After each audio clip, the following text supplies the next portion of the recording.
Hello guys, welcome back. Today we're going to be talking about Barry Trotz and him signing with the New York Islanders. Now I know I'm a bit late. The whole thing was announced while I was at the pool, and then I went to my grandparents' house, and then I went to my little sister's volleyball game. So I've been a little bit busy to say the least. But I'm finally home to put my take on the whole Barry Trotz situation. Now, first, to see where he is now, let's look at his whole coaching career to lead up to it. Let's first look at his playing career, which started in the WHL with the Regina Pats. He went until 1982, I'm pretty sure, and he won the championship with the Regina Pats in 1980. Now, he was invited to an AHL contract to the Hershey Bears, and that was thanks to Jack Button, the guy who believed in Barry Trotz and at least his leadership and his potential as a coach.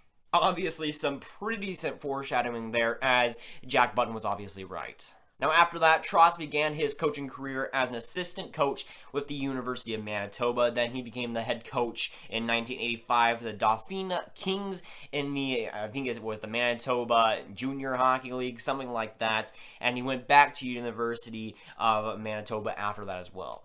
And while he was the head coach of the University of Manitoba, he was also a part-time scout with the Washington Capitals. So he was really doing two things at once.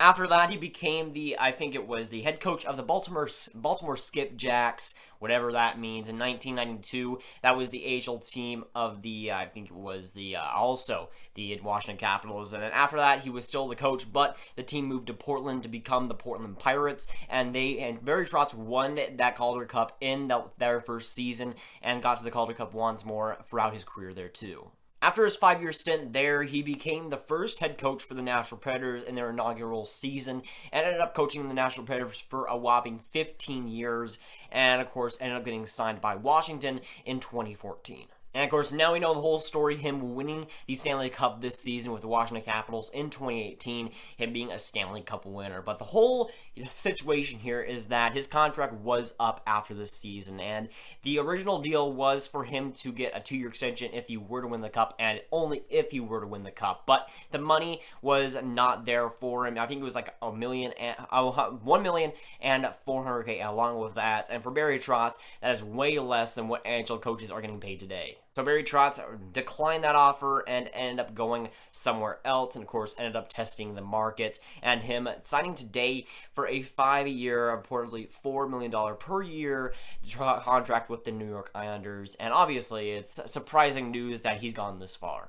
Obviously, leaving a Stanley Cup team that you won the Stanley Cup with as a head coach to leave to a team that didn't make the playoffs, of course, is surprising. But as he said, it was the business side of the NHL. The Washington Capitals just were not able to give him enough money, the money that he really wanted, and the Islanders stepped up and gave him the money that he really wanted. And obviously, this is the business side of the NHL when it comes to this sort of thing. The Washington Capitals were not able to give him the money that he wanted, and the Islanders stepped up and gave it to him. So it really was the business side of the NHL. Nothing really personal, but Barry Trotz heading towards the money.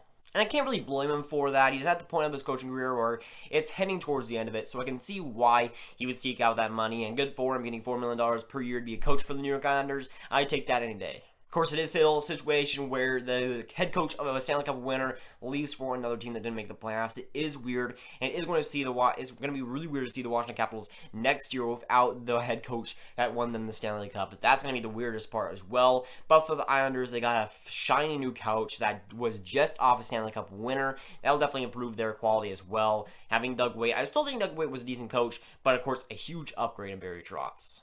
And throughout the playoffs, what makes this really interesting is that Barry Trotz with the Washington Capitals this past season was prioritizing defense, physical play, defense, and making the team play a lot more defense than they probably would have in seasons past. So, with the New York Islanders team, of course, they aren't the best defensively. They aren't the best goaltenders-wise. So, it's going to be interesting to see how Barry Trotz adapts to this kind of team, if he keeps prioritizing defense, and if that defense will be a lot better and have a lot more bounce-back season than they had a trash year this season. So, with Barry Trotz, it's going to be very interesting to see how much the team improves. The team is definitely going to improve, let's be honest here. Even if Tavares leaves, I still think that having Barry Trotz is a big enough factor to where they're going to be better than they were with that defense. They're not going to be nearly as bad as they thought or as they were this season because of Barry Trotz. I do believe that. Doug Weight was an offensively minded coach, and Trotz really brings best of both worlds. He's good with offense, he's good with defense, and he's good with goaltending. He really brings a lot to a team.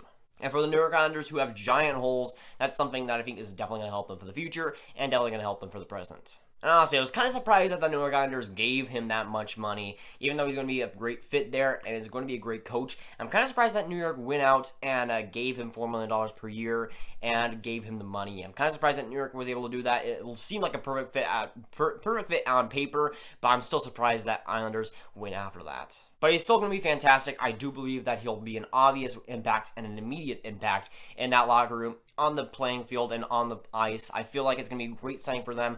They may not get too much better, and they might not make the playoffs, but I feel like it's a definite improvement for what they had before.